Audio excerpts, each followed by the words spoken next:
What's up, everybody? I'm Cecilia Temes, and this is the Game Plan Educational Solutions, the best channel for history teachers to level up their mindset, their management, and their methodology.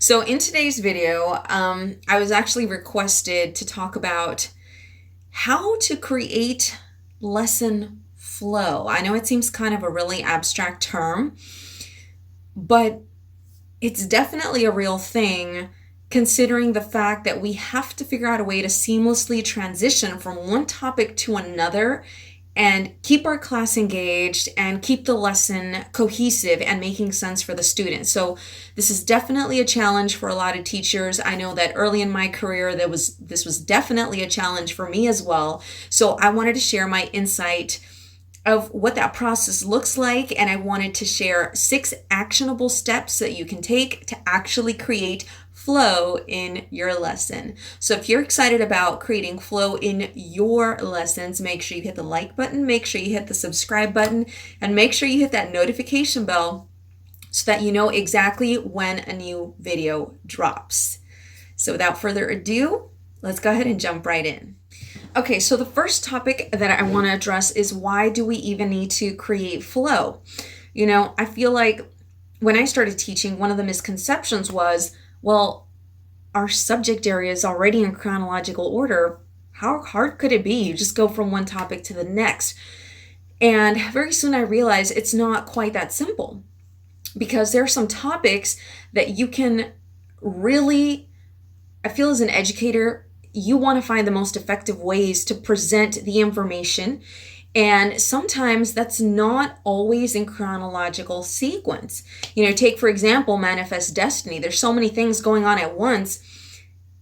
Chronologically is a challenging way to teach that unit, versus thematically, where you could show the different ways that something's taking place, might make more sense for the student. So creating a state of flow in your class of sequence, even if it's not necessarily chronological, is really helpful to aid your students in comprehension, retention, and engagement. So I just wanted to make sure that you know why we need to implement this type of tactic and strategy when delivering our instruction.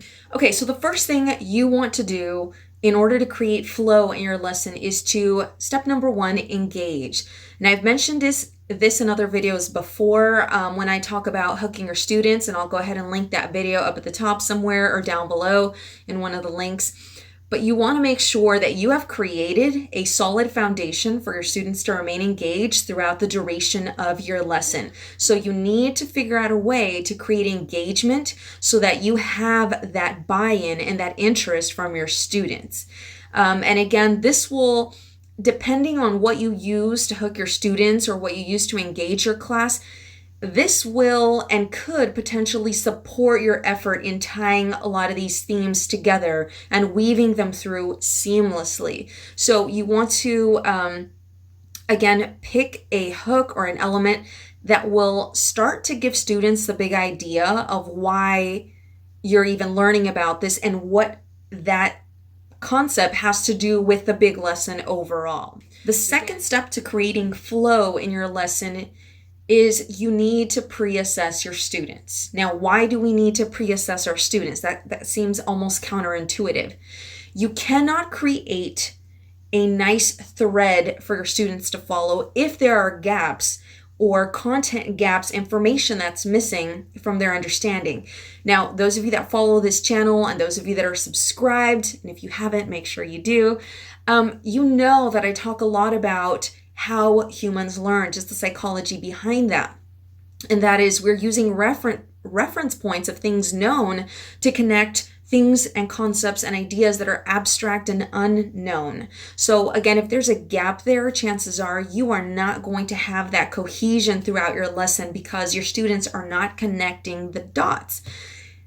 If you skip ahead without pre-assessing your class, chances are that at the end, when you assess, they're still going to have those same gaps, or they might perform worse than you originally intended because you didn't take the time to fill those gaps and clear those misconceptions. So this could be done really easily just with informal, like a brainstorm session. It could be done with a quick quiz, online.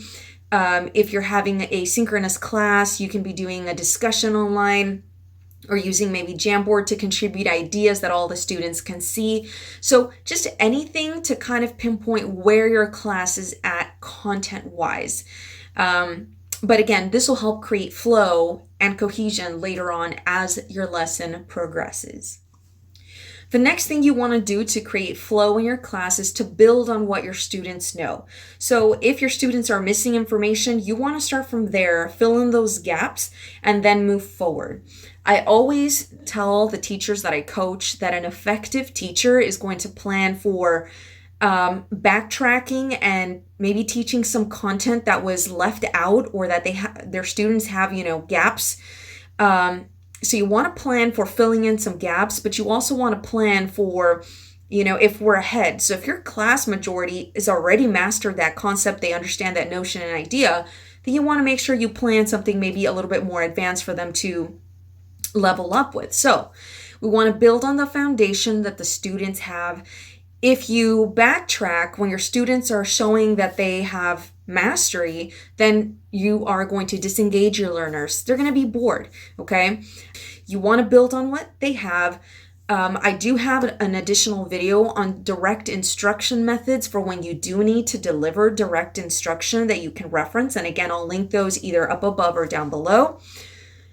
And you want to make sure that when you do have to do direct instruction, that you do not spend the entire time simply just lecturing or reading from a textbook. I remember when I was in college, I had a science professor that literally was practically reading us, or the PowerPoint was practically derived straight from the text in the textbook. And as a student, from a student's perspective, I found that such a disrespectful waste of my time, because if I wanted to sit in class for 2 hours, reading the same content as was in my textbook, then I would just go home and read my textbook, right? So this is important. It's important that we focus on engaging ways to deliver instruction. And again, you can see more about that in my direct instruction video. Other ways to have the students build on what they know is to have students possibly teach one another or summarize from between one another, like in teams, or maybe, if we have to do social distancing, you can use Flipgrid to have students dialogue with each other and reinforce what they're reading, what they're summarizing, what main ideas they're grasping and understanding. So there are a variety of ways that you can have students build on this content knowledge, gain new knowledge, and then reinforce it by teaching it to someone else, presenting to the class, etc. Which brings us to our next topic, which is applying that knowledge, that new knowledge that you just taught the class or they just taught each other. So when students are learning anything, particularly in the secondary grade level, there's a lot of questioning going on. And the question is essentially, why should I care? Why am I even learning this? You can have a fantastic class culture. Your students can be hooked on the lesson and be invested in it. Hooking your students has a lot to do with having them buy in and understand why we're learning this topic to begin with. And ideally, that's what you want to hook your class with. However, when you foreshadow to your class that they will be needing to apply this content and knowledge, this does a couple things. First, it keeps your class engaged because they know that they're going to have to do something with what they learn. So there's an edge of accountability there. And two, generally speaking, when we know the purpose of why we're doing something, this creates some intrinsic motivation because we understand why we're doing this. Oh, because we're going to apply it to a lesson, or we're going to create something, or we're going to create a project or whatever. There was a year that I remember I tutored some students that were, students that were at the cusp of passing, but they were like in that bubble, just needs that extra little push. And I found that their motivation was lacking in certain areas. And mostly it's because they didn't find the purpose or the relevancy to the content.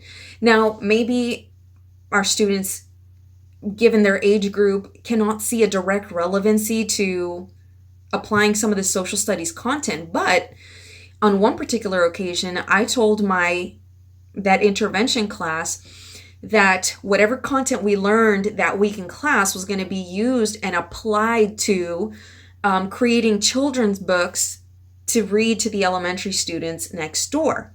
This created purpose, this created motivation, and it was an application of the content. So there are many ways that you can get your students to apply the content. It could be via a collaborative group assignment. It could be something where they're creating a product or presenting a solution, or something that, and this is also why I'm a very strong advocate of having students fill out an interest profile. If I know that they have an affinity for something and they have an interest in something, I typically try to incorporate their interest in the application of, this specific content that we're doing. If it's not possible to apply their specific interest, sometimes they might be into music, or they might be into dancing, or they might be into whatever.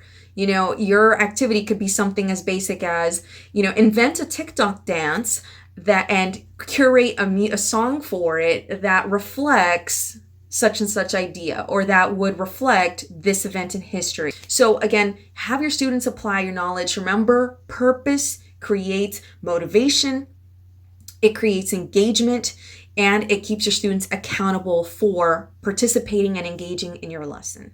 Now, once your students have applied that knowledge, so they've completed an application and they've shown, mastery because they are actively using that information to create a project, a presentation, poster, whatever you're having them create, you always want to make sure, and this is step number 5, that you go back and reiterate the big picture as to where this historical event, people, situation, ideas, etc. fit in the grand scheme of things.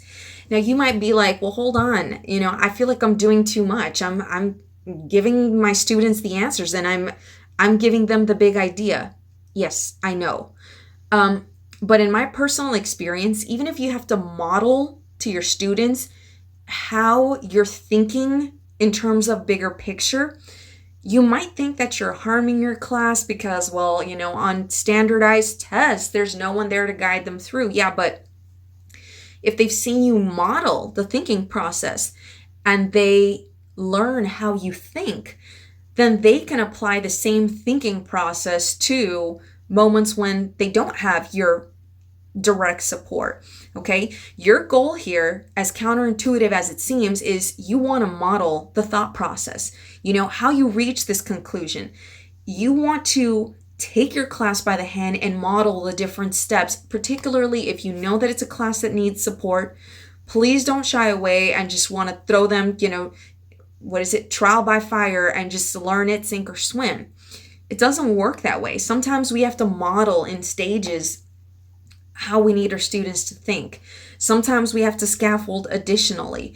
But again, you want to make sure that even throughout your lesson, when you're building that knowledge, even in your hook, when you're getting your class interested, so at every stage, at every phase of your lesson flow, you want to make sure that you are hinting back to the bigger picture, like why this all matters. Why is this important? Why are we even learning this to begin with?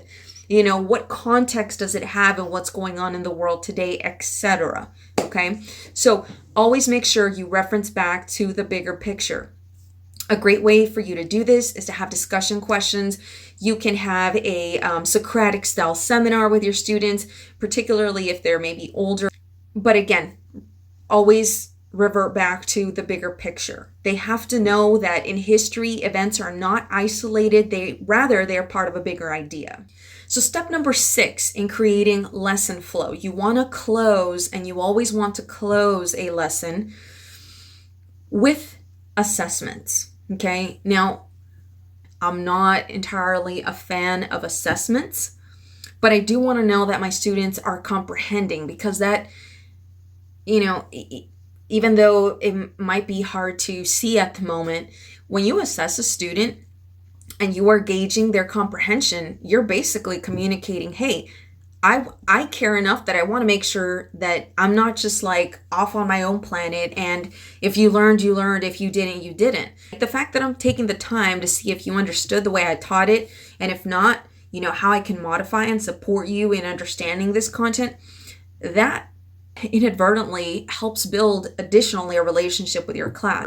Because I have had students tell me this, I had a teacher that if you got it, you got it. If you didn't, you didn't. And I was always lost, miss. And that to me, it saddened me for the student because they felt like, whatever, right? So you want to make sure that you assess your class. Reasons for this, okay?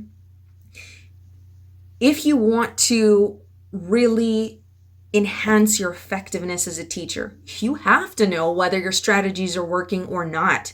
Because even if you're a stellar teacher with stellar strategies, we all know that the kids differ from year to year. What worked with one group is not going to work with every single, group, even across class periods. Sometimes you have to do different things. One class I might have to assess using an actual class game. Another one just likes regular paper, pencil. They're not into the whole show. They're very self-motivated. So it may differ from class to class. So you want to, again, if you want to level up and be that effective instructor, you want to make sure that your content delivery was effective for that particular class. The other thing is it really helps to keep the engagement high if your students know, like, we're not wrapping this up without knowing what you learned. Like, I need to see what you learned. So there's that accountability factor that keeps your students engaged, motivated, and attentive. And finally, this also adds to that purpose that we talked about earlier, right? If I know there's no purpose for me to know this, just think about it with your students. If they know you're not going to grade it, if they know it's not going to be on the test, then realistically speaking, and all of us work like this, both you and I, if I'm not going to be held accountable for it, why am I going to waste time doing it, learning it, paying attention to it, right? So again, the purpose of assessing is to kind of finalize and wrap up, and your closing assessment is a great place to really bring in that those more abstract questions where you can see if your students can connect these individual topics to a bigger abstract picture. Can they make the bigger connections? Can they explain the why? Can they analyze the, the excerpt here? Do they see how this connects to that? Or how this caused this and had this effect? So this is the point where you want to kind of challenge them with those higher order thinking questions. But you want to make sure that you don't wait just until the final assessment to do this. You want to make sure that throughout, remember we said you are modeling this thought process so students are familiar with it throughout. If they see how you do it throughout and you model some responses for it, chances are eventually it's going to click if they hear it and they see it and they experience it and they watch you do it often enough. So do not lose faith. And, assessing students helps them to kind of close up this topic. Like, okay, we learned what we need to learn about this. Now we're going to transition into something else. It's a way for the students to get some closure, if you will, to transition to a different little topic or a different segment of that particular unit. So I hope this was helpful to you. If you like this video, please make sure you hit the like button and the subscribe button so that other teachers who may be needing to see this video can get the support that they need. If you have any particular requests for videos or topics you'd love to see, make sure you comment in the comments below and let me know which topics or which concepts you would like for me to share with you. Until next time, class dismissed.